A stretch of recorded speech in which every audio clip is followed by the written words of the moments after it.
Hello guys, welcome back to the channel and welcome back to Elite Wrestling. तो guys आज इस video के अंदर हम इस वीक के डायनामाइट शो के बाद की एडब्ल्यू कंपनी से जुड़ी हुई बहुत ही बड़ी और बहुत सारी अपडेट्स के बारे में बात करने वाले हैं। और गाइज आज इस वीडियो के अंदर हम जानने वाले हैं कि इस वीक के डायनामाइट शो को कितनी व्यूअरशिप मिली, इस वीक की एडब्ल्यू कंपनी की वीकली टॉप 5 रैंकिंग्स क्या है, जिसके साथ ही हम करेंगे कल होने वाले एडब्ल्यू कंपनी के रैंपेज शो का प्रीव्यू। तो गाइज ये सब बातें जानने के लिए ये वीडियो एकदम आखिर तक देखना। और ऐसे ही एडब्ल्यू कंपनी से रिलेटेड हर एक न्यूज, रूमर और अपडेट और एडब्ल्यू कंपनी के हर एक शो का रिव्यू पाने के लिए हमारे चैनल को सब्सक्राइब करना मत भूलना। पर गाइस अब ज्यादा देर न लगाते हुए चलिए ये वीडियो शुरू करते हैं। और सबसे पहले बात करते हैं इस वीक के डायनामाइट शो की व्यूअरशिप की और जानते हैं कि इस वीक के डायनामाइट शो की व्यूअरशिप क्या रही। तो गाइज अगर आपने हमारे चैनल के ऊपर इस वीक के डायनामाइट शो का रिव्यू वीडियो देखा है तो आपको पता होगा कि हमें इस वीक के डायनामाइट शो के ऊपर एडब्ल्यू कंपनी की तरफ से बहुत ही बड़े मैचेस देखने को मिले हैं, जहां पर हमें सोमाओ जो भी अपना एडब्ल्यू कंपनी में डेब्यू करते हुए दिखाई दिए थे। लेकिन इस सब के बावजूद अगर यहाँ पर हम बात करें इस वीक के डायनामाइट शो की व्यूअरशिप की, तो गाइज इस वीक के डायनामाइट शो की व्यूअरशिप इसके पहले हुए डायनामाइट शो के मुकाबले करीब 1.2% ज्यादा बढ़ चुकी है।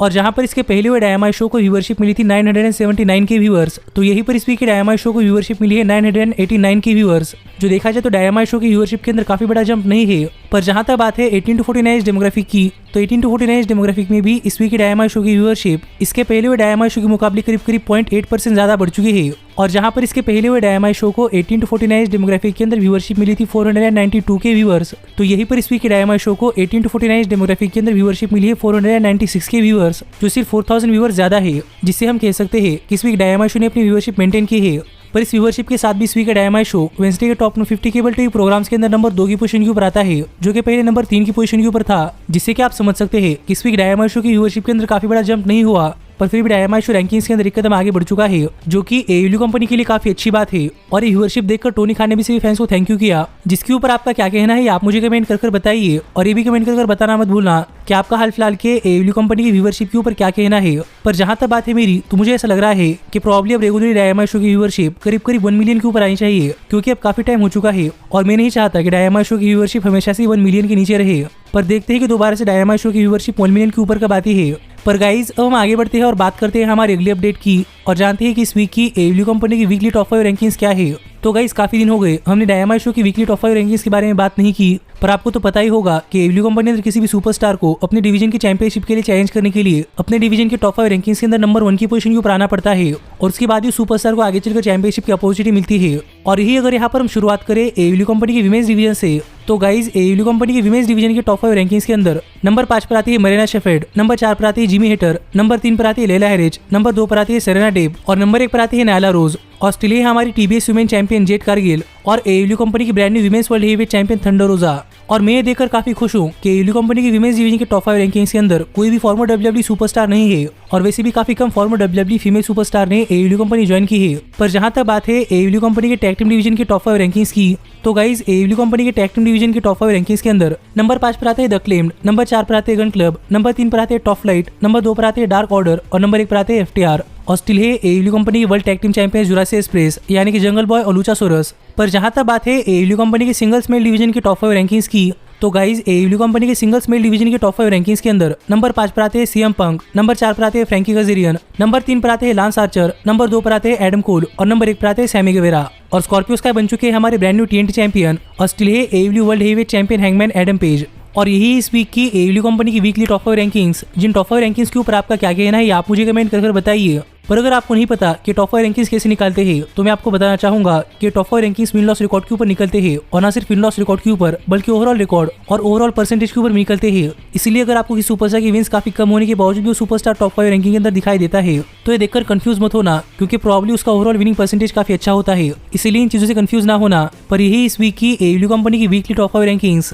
जो रैंकिंग्स देखकर मैं तो काफी खुश हूँ, क्योंकि इन रैंकिंग्स के अंदर ज्यादातर फॉर्मर डब्ल्यूडब्ल्यूई सुपरस्टार नहीं है। पर गाइज अब हम आगे बढ़ते हैं और करते हैं कल होने वाले एडब्ल्यू कंपनी के रैंपेज शो का प्रीव्यू, और जानते हैं कल के रैंपेज शो के लिए एडब्ल्यू ने कौन कौन चीजें पहले से एडवर्टाइज कर दी है और हमें कल के रैंपेज शो पर कौन कौन चीजें देखने को मिल सकती है। तो गाइज सबसे पहली चीज जो कि एडब्ल्यू ने कल के रैंपेज शो के लिए ऑफिशियल एडवर्टाइज की है, वो है एडब्ल्यू कंपनी के मेंस डिवीजन से एक नॉर्मल 1-on-1 मैच, जहां पर मैं स्क्वायर स्ट्रिटलाइन क्यूटी मार्शल को फेस करते हुए दिखाई देने वाले हैं। और अगर यहाँ पर हम बात करें इस मैच के बैक स्टोरी की, तो गाइज यहाँ पर इस मैच के लिए कोई भी बैक स्टोरी नहीं है, और एडब्ल्यू कंपनी ने ये मैच इस वीक के रैंपेज शो के लिए एकदम रैंडमली बुक कर दिया है, इसलिए मैं इस मैच के लिए काफी हाइप नहीं हूँ। पर इसी वजह से यहाँ पर इस मैच के अंदर स्क्वायर स्ट्रिकलैंड और क्यूटी मार्शल इन दोनों को अपना 100% देना पड़ेगा, जिससे कि फैंस यहाँ पर एंटरटेन हो पाए। लेकिन जहां तक बात इस मैच की विनर की, तो गाइस यहाँ पर मुझे ऐसा लग रहा है कि प्रॉब्ली स्क्वायर स्ट्रिकलैंड ये मैच जीतने वाले हैं, क्योंकि हाल फिलहाल में स्क्वायर स्ट्रिकलैंड, रिकी स्टार्स और पावर ऑफ हॉब्स इनके खिलाफ काफी हारे हैं। इसीलिए मुझे लग रहा है कि शायद यहाँ पर स्क्वायर स्ट्रिकलैंड ये मैच जीत सकते हैं। पर जो अगला मैच जो कि AEW इस वीक के रैम्पेज शो के लिए ऑफिशियल एडवर्टाइज किया है, वो है AEW कंपनी के विमेंस डिवीजन से एक नॉर्मल 1-on-1 मैच, जहां पर मेरे वेलवेट विडो नाइटिंगेल को फेस करती हुई दिखाई देने वाली है।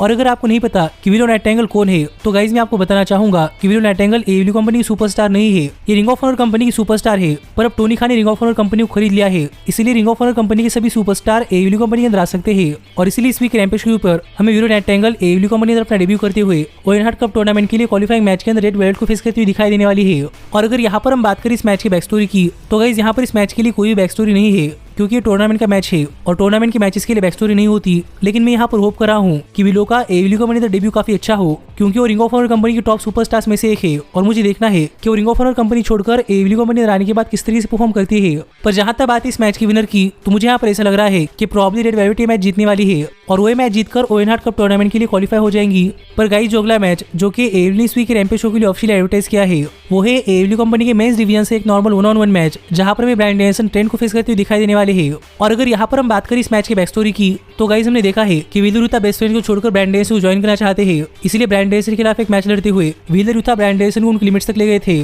पर फिर भी वो ब्रायन को नहीं हरा पाए थे। पर दूसरी तरफ ट्रेंट देखकर काफी गुस्सा थे कि व्हीलर यूथा बेस्ट फ्रेंड्स को छोड़कर ब्रायन की तरफ जा रहे हैं, इसलिए ट्रेंट यहाँ पर व्हीलर यूथा को दिखाना चाहते हैं कि बेस्ट फ्रेंड्स ब्रायन डेनियल्सन से काफी अच्छे हैं, और दिखाने के लिए ट्रेंट ब्रायन डेनियल्सन को हराना चाहते हैं। और इसलिए ट्रेंट ने ब्रायन को एक मैच के लिए चैलेंज किया और ब्रायन ने भी चैलेंज एक्सेप्ट कर लिया है। और इसीलिए हमें ये मैच इस वीक के रैम्पेज शो पर देखने को मिलने वाला है, जहां पर ब्रायन बेस्ट फ्रेंड्स के ट्रेंड को फेस करने वाले हैं। जो देखा जाए तो इस मैच के लिए एक ठीक ठाक सी बैक स्टोरी है। लेकिन गाइस जहां तक बात है इस मैच की, तो मेरे हिसाब से ये मैच इस वीक के रैम्पेज शो पर एक बहुत ही बढ़िया मैच होने वाला है, क्योंकि ब्रायन डेनियल्सन और ट्रेंट ये दोनों ही काफी बढ़िया और काफी एक्सपीरियंस सुपरस्टार है। और इसलिए मुझे लगता है कि इस वीक के डायनामाइट शो पर ये दोनों ही सुपरस्टार एक बहुत ही बढ़िया मैच डिलीवर कर सकते हैं। पर जहां तक बात है इस मैच की विनर की, तो गाइस यहाँ पर मुझे ऐसा लग रहा है कि ब्रायन डेनियल्सन ये मैच जीतने वाले हैं, क्योंकि ब्रायन डेनियल्सन करंटली अनडिफिटेड चल रहे हैं और मुझे नहीं लगता कि ब्रायन डेनियल्सन इतनी जल्दी अपना कोई मैच हारने वाले हैं। इसीलिए मेरे हिसाब से ब्रायन डेनियल्सन मैच जीतने वाले हैं। लेकिन गाइस जो आखिरी मैच जो कि AEW इस वीक के रैम्पेज शो के लिए ऑफिशियल एडवर्टाइज किया है, वो है AEW कंपनी के मेंस डिवीजन से एक नॉर्मल 1-on-1 मैच, जहां पर Jon Moxley ring of honour company के प्योर रेसलिंग चैंपियन यानी कि व्हीलर यूथा को फेस करते हुए दिखाई देने वाले हैं। और अगर यहाँ पर हम बात करें इस मैच की बैक स्टोरी की, तो गाइस हम देख रहे थे कि व्हीलर यूथा बेस्ट फ्रेंड्स को छोड़कर जॉन मॉक्सली और ब्रायन डेनियल्सन को ज्वाइन करना चाहते हैं,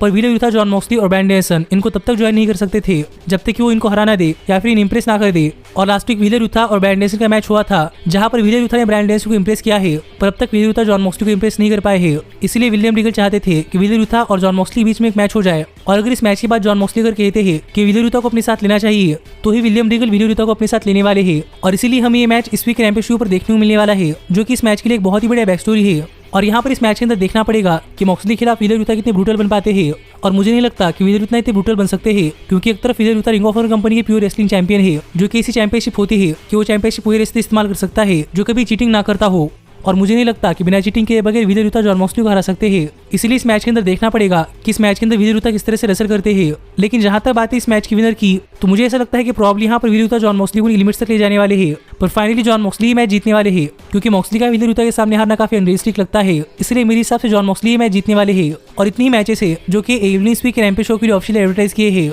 और इस सब के अलावा अगर इस वीक के रैम्पेज शो पर कुछ होता है तो क्या है कि आपको हमारे रैम्पेज शो की रिव्यू वीडियो के अंदर पता चल जाएगा। जो वीडियो अगर आप मिस नहीं करना चाहते तो हमारे चैनल को सब्सक्राइब कर नोटिफिकेशन बेल ऑल पर सेट करना मत भूलना। पर मैं मिलता हूँ आपसे अगली वीडियो के अंदर, पर तब तक stay healthy, stay happy and keep watching elite wrestling. Hey, did you like that video? Click the screen for more.